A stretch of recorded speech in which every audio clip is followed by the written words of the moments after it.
विद्यार्थी मित्रांनो, पुन्हा एकदा नमस्कार.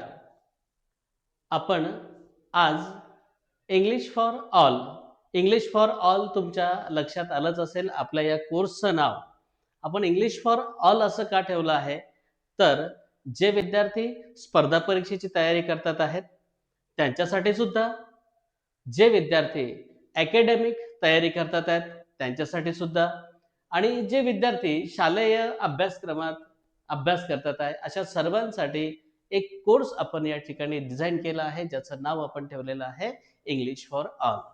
आणि इंग्लिश फॉर ऑलच्या या दुसऱ्या दिवशीच्या लेक्चरमध्ये तुमचं सर्वांचं मी या ठिकाणी स्वागत करतो. चला, तर आपण गेल्या लेक्चरमध्ये काय पाहिलं होतं हे तुमच्या लक्षात असेल. आपण लँग्वेजची एक व्याख्या पाहिली होती, definition of language. And I know that some of you can remember that, recall that definition once again. What was that definition? That language is understanding.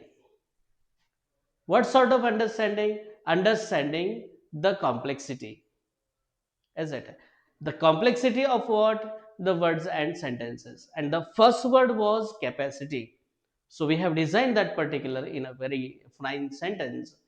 आपण त्या सगळ्या शब्दांना अतिशय फाईन सेंटेन्समध्ये या ठिकाणी ठेवलं होतं.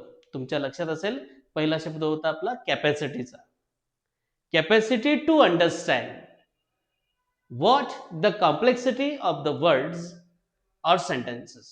मग आपण पाहिलं होतं की आपल्याकडे खरोखर कॅपॅसिटी असते, क्षमता असते, तेव्हाच तर आपण एखादी भाषा समजून घेऊ शकतो किंवा त्या भाषेमध्ये आपला वावर असू शकतो. मग आपण त्यासाठी वेगवेगळे एक्झाम्पल्स पाहिली होती. त्यानंतर मी तुम्हाला हे सुद्धा समजावून सांगितलं होतं की we are having a particular system, that system is known as sound system. आणि मग त्याच्यामध्ये लंग्स आहेत, कुठले ऑर्गन्स काम करतात, केव्हा काम करतात, आणि मग त्यातनं वॉवल्स कशी प्रोड्यूस होतात आणि कन्सनंट्स कशी प्रोड्यूस होतात, हे सुद्धा आपण गेल्या लेक्चरमध्ये पाहिलं होतं. आणि शेवटी आपण हे सांगितलं होतं की यासाठी तुम्हाला काय महत्वाचं आहे समजून घेणं, तर ते आहेत पार्ट्स ऑफ स्पीच. आणि म्हणून मग आपण आज सुरू करणार आहोत आपले पार्ट्स ऑफ स्पीच. बघा, पार्ट्स ऑफ स्पीच जे आहेत ती अतिशय महत्वाची आहेत. पार्ट्स म्हणजे काय हे सर्वांच्या लक्षात येतं. पार्ट्स म्हणजे भाग, आणि स्पीच म्हणजे काय तर भाषा. बरोबर आहे, ज्यांना मराठीमध्ये आपण शब्दांच्या जाती असं म्हणतो.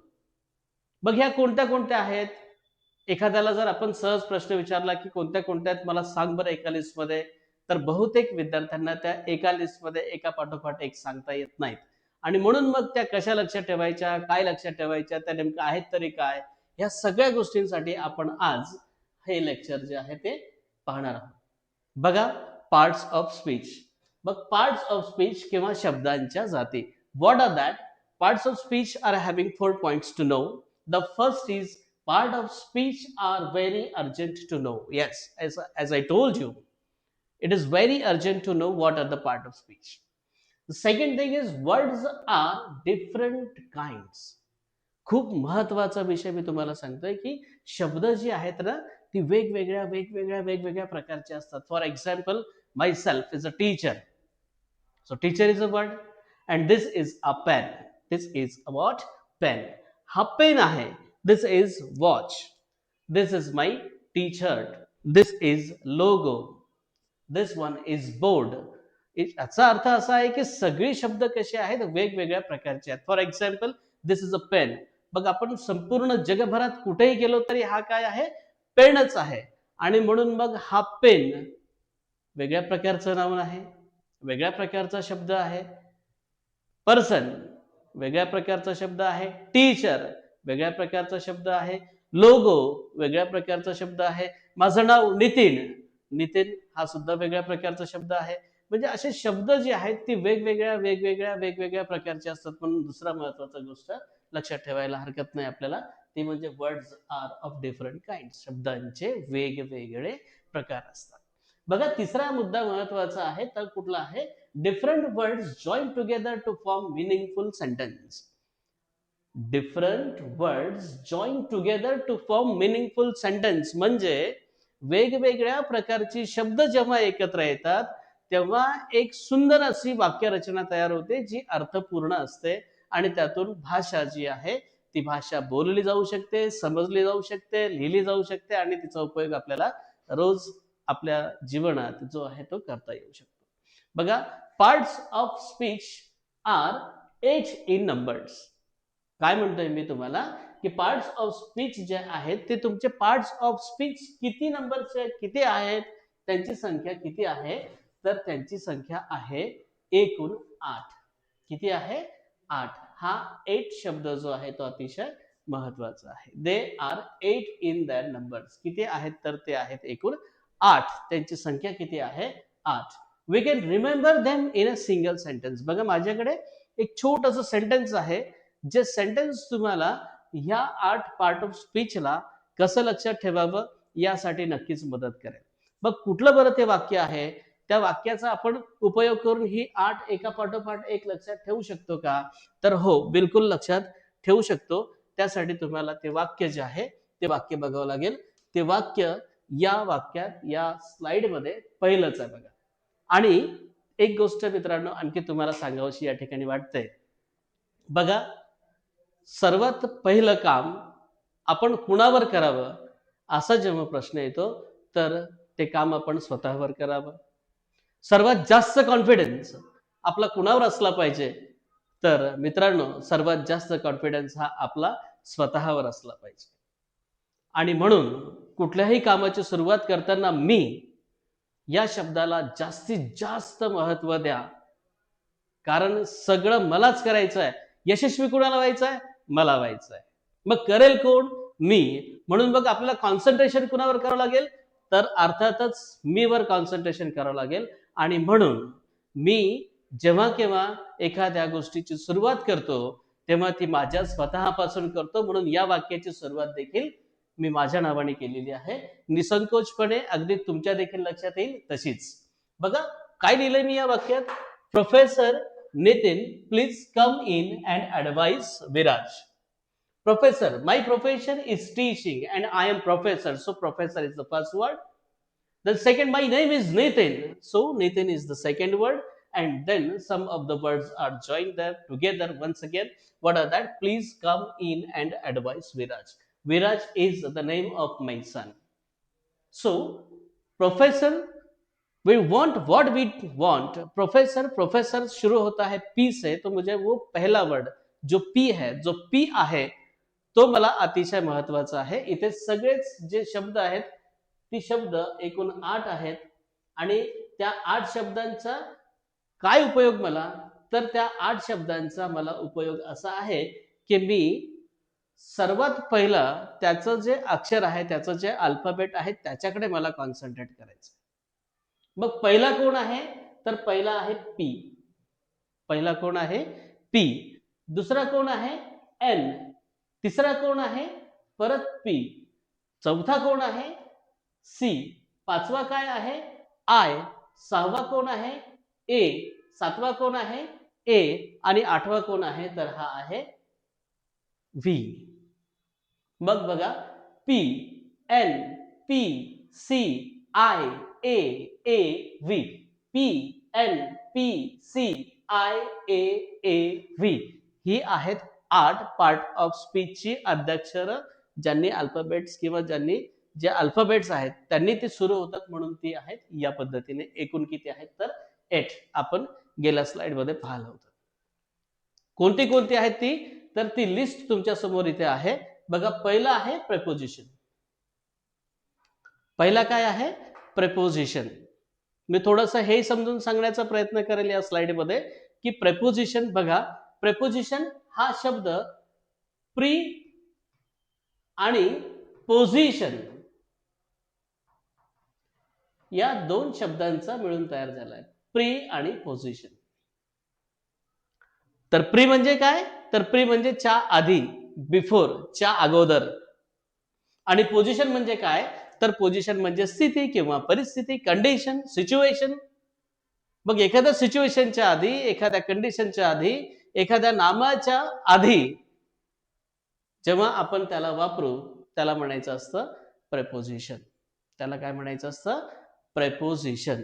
लक्षात येतंय तुमच्या? बघा काय म्हणतोय मी की सपोज हा पेन आहे आणि हा पेन मी असा इथे ठेवला तर हा पेन, हा एक पेन आहे, हा माझा हाताचा तळवा आहे. This is pen and this is my palm and I put this pen like this. So what is this situation? What is this condition? What is the connection of this pen with my palm? So pen is on my palm. Pen is on my palm.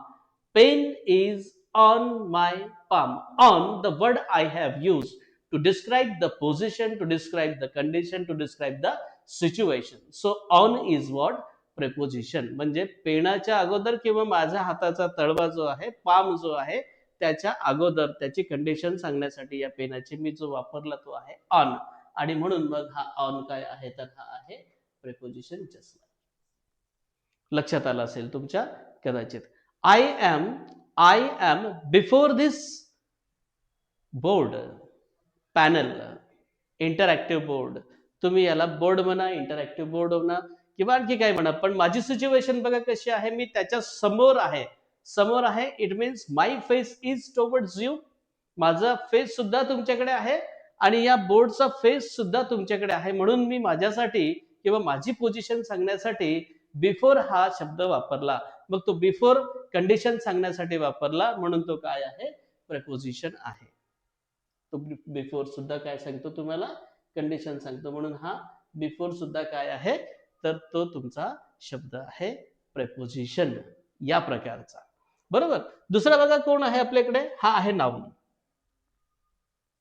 जगात जेवढ्या केवढ्या वस्तू, मग त्या सजीव असतील, निर्जीव असतील, ज्या तुम्हाला दिसत असतील, ज्या तुम्हाला दिसत नाही, ज्यांच्यावर तुमचा विश्वास आहे अशा, ज्यांच्यावर तुमचा विश्वास नाही अशा, ज्या फक्तच आपल्या मेमरीमध्ये आहेत, इमॅजिनेशन मध्ये आहेत, फॅन्टसीमध्ये आहेत अशा, किंवा ज्या वास्तविकतेत आहेत अशा, अशा सर्वच या पृथ्वी तलावर, या ब्रह्मांडात असणाऱ्या सर्वच गोष्टींसाठी, सर्वच घटकांसाठी आपण जे एक विशेष सर्वमान्य प्राप्त एक शब्द वापरतो, युनिव्हर्सल असा शब्द वापरतो, त्या भाषेनुसार त्याला म्हणतात नाउन.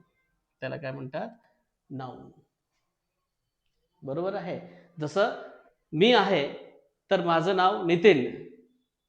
मी या पेनाला नितीन म्हणू शकत नाही किंवा पेन नितीन असू शकत नाही. तसं पेन हा एक शब्द आहे, तर तो झाला या घटकासाठी वापरलेला नाउन. जगभरात कुठेही जा याला पेनच म्हणतील. मी जगभरात गेलो कुठेही तर माझं नाव सांगताना मी नितीनच सांगेल. म्हणून नितीन सुद्धा नाउन आहे, पेन सुद्धा नाउन आहे. पण या नाउन मध्ये जो फरक आहे तो आपण पुढे जेव्हा डिटेल ह्या सगळ्या गोष्टींकडे जाऊ तेव्हा बघणार आहोत. आता मी तुम्हाला फक्त याची इंट्रोडक्शन करून देतो. कोणते कोणते आहेत, तर 8 आहेत. 8 आहेत मित्रांनो. कोणते कोणते आहेत तर तुम्ही पाहिलं या एका सेंटेन्स मध्ये ते सगळे बसलेले आहेत. आणि हे कोणते आहेत तर त्याची लिस्ट सुद्धा तुमच्या समोर या ठिकाणी आहे. हा दुसरा मी तुम्हाला समजून सांगत होतो, नाउन. जसा हा कॅमेरा आहे, नाउन. जसा हा व्हिडिओ आहे, नाउन. जसा हा माईक आहे, नाउन. जसा हा बोर्ड आहे, नाउन. जसा हा स्टुडिओ आहे, नाउन. जसा हा क्लास आहे, नाउन. जसे तुम्ही आहात, नाउन. आम्ही आहोत, नाउन. सगळे नाउन आहेत. आणि हे नाउन कसे कसे आहेत, काय काय आहेत, हे आपण पुढे डिटेलमध्ये जेव्हा जाऊ तेव्हा बघूया. बघा त्याच्यानंतर हा तिसरा शब्द तुम्हाला या ठिकाणी दिसतो, तो आहे प्रोनाउन. बघा प्रो आणि नाउन, पुन्हा तुम्हाला 2 शब्द या ठिकाणी दिसतील. जसं प्रेपोजिशन मध्ये होतं तसं इथे फक्त प्रो आहे आणि त्याला प्लस केला आपण हा नाउन. तर मित्रांनो, प्रो हा शब्द जेव्हा आपण पाहतो तेव्हा त्याचा अर्थ सुद्धा लक्षात घेतला गेला पाहिजे. आणि प्रो म्हणजे काय आहे, तर प्रो म्हणजे आहे च्या ऐवजी. कुणाच्या ऐवजी? च्या ऐवजी. कुणाच्या ऐवजी? नामाच्या ऐवजी. कुणाच्या ऐवजी? नामाच्या ऐवजी. नामाच्या ऐवजी जर आपण एखादा शब्द वापरू तर त्याला म्हणतात प्रोनाउन. त्याला काय म्हणतात? प्रोनाउन. जसा हा पेन आहे, हे याचं नाव आहे, पण याला जर मी इट म्हटला तर तो इट या पेनाच्या बदल्यात वापरला, च्या ऐवजी वापरला, म्हणून इट हा काय झाला त्याचा प्रोनाउन. मी आहे, मी नितीन आहे, पण मी माझ्यासाठी आय असं जर म्हणालो तर हा आय माझा जो आहे तो प्रोनाउन आहे. तुम्ही मला जर यू म्हटला, YOU, तर यू सुद्धा काय आहे? प्रोनाउन आहे. मी जर तुम्हाला यू म्हटला तर तो सुद्धा तुमच्यासाठी असलेला प्रोनाउन आहे. एखाद्याने माझ्यासाठी ही म्हटला तर तो सुद्धा प्रोनाउन आहे. एखाद्याने एखाद्या स्त्रीसाठी शी म्हटला, तिचं नाव न घेता, तर तो सुद्धा प्रोनाउन आहे. या सर्वांना एकत्र केलं आणि आपण म्हटलं वी, तर हा सुद्धा प्रोनाउन आहे. तिसरा पर्सनने आपल्याला जर म्हटलं दे, तर हा सुद्धा काय आहे? प्रोनाउन आहे. अशी ही प्रोनाउन असतात. ही कुणाच्या ऐवजी वापरली जातात? ती नामाच्या ऐवजी वापरली जातात, म्हणून त्यांना आपण प्रोनाउन म्हणतो. बघा, हा झाला आपला तिसरा शब्द. चौथा शब्द कुठला आहे? तर तो आहे कंजंक्शन. बघा, इथे सुद्धा तुम्हाला डिवायडेशन करता येईल. को, इंजक्ट, बरोबर आहे. को, को, सीओ, को मीन्स कॉपरेशन. को मीन्स व्हॉट? कॉपरेशन. कॉपरेशन म्हणजे सहभाग, सहयोग, बरोबर आहे. इंजेक्ट करणे म्हणजे जोडणे.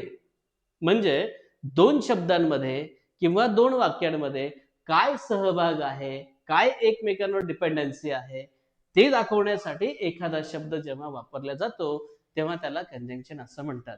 जसं मी म्हटलं आय आणि मध्ये वापरला and. You are in a classroom. मी आणि तुम्ही, म्हणजे मी आणि हा शब्द, अँड हा शब्द वापरला मी आय साठी आणि कुणासाठी? आय आणि कुणासाठी? यू साठी. I and you. मग अँड वापरला. कशासाठी वापरला? तर अँड आपल्याला ह्या जोडण्यासाठी, बरोबर आहे. जसं इंडिया इज माय कंट्री, एक वाक्य. And all Indians are my brothers and sisters, दुसरं वाक्य. दोन वाक्यांना जोडण्यासाठी अँड वापरला, म्हणून अँडने कुणाचं काम केलं? तर अँडने काम केलं कंजंक्शनचं, म्हणून त्याला म्हणायचं असतं कंजंक्शन. को इंजेक्ट, परस्परांमध्ये त्या दोन नाऊनचा, त्या दोन वाक्यांचा एक विशेष असा अर्थ देण्यासाठी जो शब्द वापरला जातो त्याला म्हणतात कंजंक्शन. काही वेळा आपण बट सुद्धा वापरतो, काही वेळा आपण येट सुद्धा आपण वापरतो. मग बट वापरला तर काय परिणाम होतो? I am poor but I am honest. विरुद्धार्थी वाक्य आहेत दोन. मी जरी गरीब असलो, मी जरी पुअर असलो, तरी मी ऑनेस्ट आहे असं सांगताना बट वापरला. मी जर असं म्हटलं असतं I am poor and I am honest, me and वापरला, दोन वाक्यांना परत जोडलं, तर विशेष असा अर्थ त्यातून निघतो. आणि म्हणून असे वेगवेगळे अर्थ देण्यासाठी या कंजंक्शनचा उपयोग आपल्याला होत असतो. म्हणून कंजंक्शन शिकणे देखील तेवढंच आवश्यक आहे. मी तुम्हाला परत सांगतो की ह्या सगळ्या गोष्टी आपण डिटेल बघणार आहोत. त्याच्यावरचे सगळेच व्हिडिओ तुम्हाला या आपल्या इंग्लिश फॉर ऑल मध्ये मिळणारच आहेत. तुम्ही कुठल्याच प्रकारची चिंता करू नका. ज्यांना खरंच हे आवडत असेल, इंग्लिश शिकायला आवडत असेल, इंग्लिश बोलायला आवडत असेल, इंग्लिशचा अभ्यास करायला आवडत असेल, त्यांनी नक्कीच या आपल्या चॅनलला सबस्क्राईब करा आणि शिका इंग्लिश. इंग्लिश शिकणे फार गरजेचं आहे, बरोबर आहे. नेक्स्ट बघा, हा आहे इंटरजेक्शन. पुन्हा दोन शब्द, हा आहे इंटर आणि हा आहे जॅक्शन. जॅक्शन म्हणजे आपण जोडणे, आधीच्या शब्दात पाहिलं आपण. इंटर म्हणजे काय? तर इंटर म्हणजे आतील. आता तुम्ही मला सांगा आत काय आहे? आपल्या शरीरात काय आहे? आत काय आहे? तर तुम्ही म्हणाल खूप सारे ऑर्गन्स आहेत. ऑर्गन्स नाही मित्रांनो, आपल्या आत ज्या आहेत त्या आहेत भावना. त्या आपल्या मनातल्या ज्या गोष्टी आहेत त्या आहेत. आपल्या मनात काय आहेत? आपल्या मनात काही विचार आहेत. मग हे जेव्हा आपण एक्सप्रेस करतो, ते एक्सप्रेस करण्यासाठी, ते मांडण्यासाठी आपण ज्या शब्दांचा उपयोग अचानकपणे करतो, एकदम करतो, तेव्हा जी शब्द आपल्या तोंडून निघतात त्यांना म्हणत असतात इंटरजेक्शन. इंटर प्लस जॅक्शन, आत काय आहे ते शब्दाला जोडून सांगणे, त्याला म्हणायचं असतं इंटरजेक्शन. बघा, इंटरजेक्शन सुद्धा असतात आणि मी तुम्हाला आधीच सांगितलं याचं सडन एक्सप्रेशन. कसे असतात? अचानक असतात.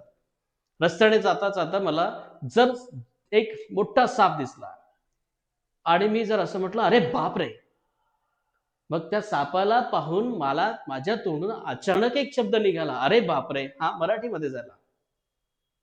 बट तिथेच ओ माय गॉड असं जर मी वापरला, ओ असा जर वापरला, तर that O is my sudden expression.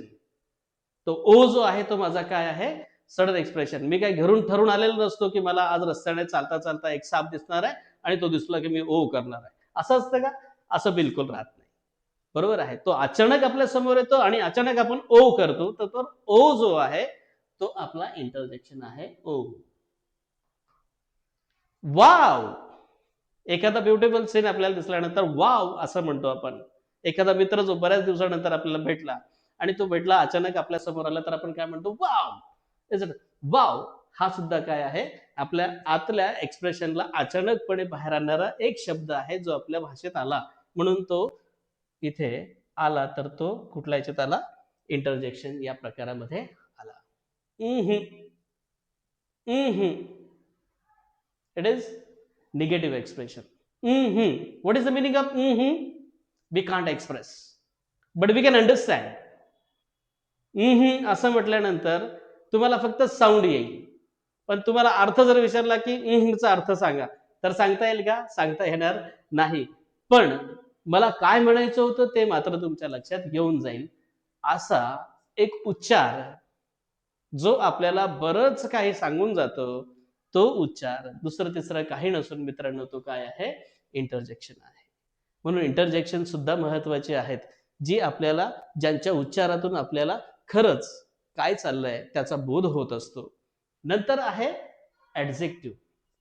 बघा मी या शब्दांच्या पुढे नेमक्या तुम्हाला यासाठी करून सांगतोय की हे सोपं झालं पाहिजे. बघा मित्रांनो, याला ऍड असा एक शब्द आहे आणि जेक्ट आहे. परत जेक्ट म्हणजे परत जोडणे, इंजेक्ट करणे, त्याला जेक्ट.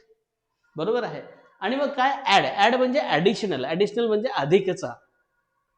मग कुणाविषयी अधिकचा? जेक्ट विषयी अधिकचा. जेक्ट म्हणजे कोण? सब्जेक्ट. सब्जेक्ट म्हणजे कोण? तर कर्ता. कर्ता कोण असतो? तर तो असतो नाऊन किंवा pronoun.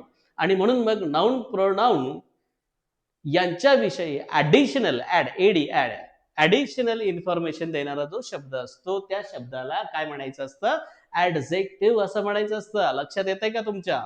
Add plus ject. Ject means what? That subject. Subject म्हणजे कोण? परत एकदा सांगतो, नाऊन किंवा प्रोनाऊन. म्हणजे एखाद्या नाऊन विषयी किंवा एखाद्या प्रोनाऊन विषयी अधिकची माहिती सांगणारा शब्द जो असेल त्या शब्दाला ऍडजेक्टिव्ह असं म्हणायचं. जसं हा पेन आहे. Okay. And this pen is white. I said white pen. I said what? White pen. या पेन या शब्दाविषयी व्हाईट हा शब्द जास्तीची माहिती सांगतो, म्हणून हा व्हाईट काय झाला? तर या पेनासाठी तो काय झाला? Adjective. This, find out this red mark. This one is red. And then I said mark. Mark साठी मी काय वापरला? रेड वापरला. मग हा रेड काय झाला? तर रेड झाला ऍडजेक्टिव्ह या ठिकाणी. बरोबर आहे. अशी खूप सारे ऍडजेक्टिव्ह आहेत. आपण याच्या टाइप्स मध्ये वगैरे ह्या सगळ्या गोष्टींमध्ये आणखी डिटेल्स मध्ये पुढच्या व्हिडिओमध्ये जाणारच आहोत. चिंता करायची नाही, मी आहे तुमच्यासोबत. नेक्स्ट बघा ऍडव्हर्ब. पुन्हा तोच ऍड आला. पुन्हा ऍड आला. ऍड म्हणजे अधिकचा आणि वर्ब तर तुम्हाला माहितच आहे. वर्ब म्हणजे काय? तर वर्ब म्हणजे क्रियापद. मग कुणाविषयी? तर एखादी ऍक्शन दर्शवणाऱ्या, एखादी क्रिया दर्शवणाऱ्या त्या शब्दाविषयी जास्तीची माहिती सांगणारा जो शब्द असेल त्याला म्हणायचं असतं ऍडव्हर्ब. जसा मी आता तुमच्याशी बोलतोय आणि सपोज एखाद्याने म्हटलं की you can speak fluently English. म्हणजे इंग्लिश तुम्ही कशी बोलू शकता? तर फ्लुएंटली बोलू शकता, अस्खलितपणे बोलू शकता. मग हा फ्लुएंटली जो शब्द आहे तो त्या वर्ब विषयी, माझ्या क्रियेविषयी सांगतो, म्हणून मग त्याला मी काय म्हणेल? Adverb. She is walking slowly. She is walking slowly. ती चालते आहे, पण कशी चालते आहे? स्लोली, हळूवार चालते आहे. That slowly is what? त्या क्रियेविषयी सांगणारा, तिच्या त्या चालण्याविषयी सांगणारा, म्हणून त्याला काय म्हणणार आपण? ऍडव्हर्ब. म्हणून त्याला काय म्हणणार आपण? Adverb. Is it? He is speaking very fastly. तो बोलतो आहे पण कसा? फास्टली बोलतो. मी त्याच्या बोलण्याच्या क्रियेविषयी फास्टली हा शब्द वापरला. तो फास्टली शब्द देखील काय आहे? तर तो ऍडव्हर्ब आहे. लक्षात येते सर्वांच्या? बघा पुढे जाऊ आपण आणि शेवटचा जो व्ही आपला उरला होता तो व्ही म्हणजे व्हर्ब. ऍक्शन डिनोट करणारा जो वर्ड असतो त्या वर्डला आपण व्हर्ब असं म्हणतो. म्हणजेच काय? तर वाक्यात असा एक शब्द असतो की तो शब्द त्या वाक्यातील त्या कर्त्याची ऍक्शन दर्शवणारा असतो आणि म्हणून त्याला ऍक्शन डिनोटेड वर्डला, ऍक्शन देणाऱ्या या शब्दाला, ऍक्शन दर्शवणाऱ्या या शब्दाला व्हर्ब असं म्हणतात. आता मी तुम्हाला फक्त ऍक्शनच दर्शवतो असं नाही म्हणणार, पण ही आपली इंट्रोडक्शन आहे. म्हणून फक्त आजच्या दिवशी आपण असं लक्षात ठेवूया, की ऍक्शन दर्शवणारा, क्रिया दर्शवणारा हा जो क्रियापद आहे त्याला इंग्लिशमध्ये व्हर्ब असं म्हणतात. क्रिया दर्शवणारा, कुणाची क्रिया? जो वाक्यात कर्ता आहे, ज्याने क्रिया केली तो. त्याला आपण काय म्हणायचं? व्हर्ब म्हणायचं. तर अशा प्रकारे ही आपली काय आहेत? ही 8 पार्ट ऑफ स्पीच आहेत. आता तुम्हाला मी परत एक वेळा रिमाइंड करून देतो, की आपल्याला एक वाक्य लक्षात ठेवायचं होतं. कोणतं वाक्य लक्षात ठेवायचं? ज्यात 8 शब्द आहेत. कोणतं आहे? Professor Nitin please come in and advice Viraj. आपल्याला या वाक्यात कोण आहे, काय आहे ते राहू द्या. पण या वाक्यातल्या प्रत्येक शब्दाचं आद्याक्षर, पहिलं अल्फाबेट आपल्या लक्षात ठेवायचं आहे आणि ते पहिल्या आद्याक्षरानुसार कसे आपले पार्ट्स ऑफ स्पीच आपल्या लक्षात राहतील हे मी तुम्हाला या ठिकाणी समजावून सांगण्याचा प्रयत्न केला आहे. सर्वांचे या ठिकाणी धन्यवाद.